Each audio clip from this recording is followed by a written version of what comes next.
les suites d'accompagnement. Oui, il y a eu le travail sur une solution durable.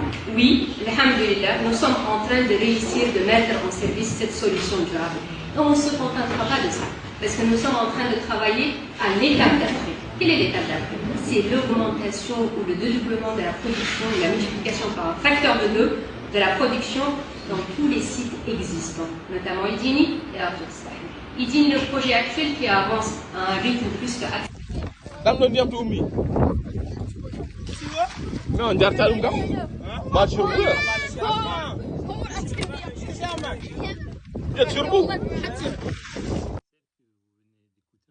C'est la ministre de l'hydraulique. En Mauritanie, il y a eu des problèmes ces dernières semaines, ces derniers mois limite, des problèmes d'eau potable. Il y a des quartiers qui sont restés sans eau pendant des semaines et des semaines. Il a fallu que des députés de l'opposition se mobilisent pour avoir une audience, pour demander des explications. Et c'est ce genre d'explications-là qu'elles nous sortent. Facteur de 2, qu'il y a des projets qui sont en cours, qu'on va augmenter le débit. Mais gouverner, c'est prévoir. En Mauritanie, depuis longtemps, on sait qu'il y a des problèmes d'eau en Mauritanie. Précisément à Nouakchott. À Nouakchott, il y a des problèmes d'eau.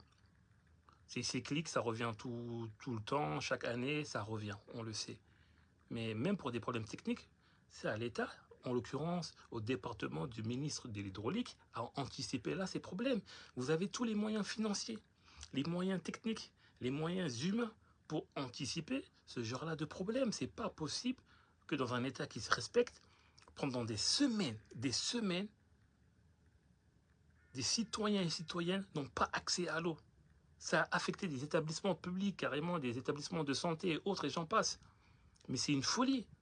Et en plus, il n'y a aucune marque de compassion de sa part. Il n'y a pas de « je suis désolé, je compatis », au lieu de prendre la parole.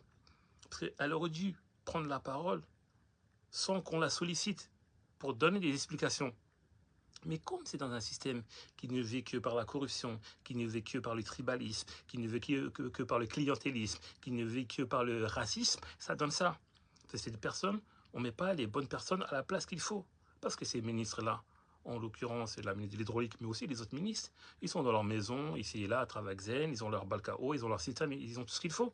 Il a fallu même que des députés, que des hommes de la société civile, que des artistes se mobilisent, qui fassent des cagnottes pour récolter des fonds, ou parfois même de leurs fonds propres, fonds personnels, pour pouvoir acheter des citernes d'eau à hauteur de 40 000 une citerne à peu près, pour ensuite faire la distribution et soulager leurs concitoyens. Mais c'est hallucinant.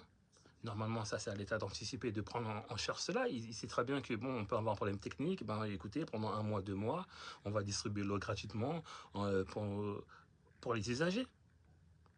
Mais non. C'est fou, c'est hallucinant en fait. Et un système comme ça ne peut pas perdurer dans le temps.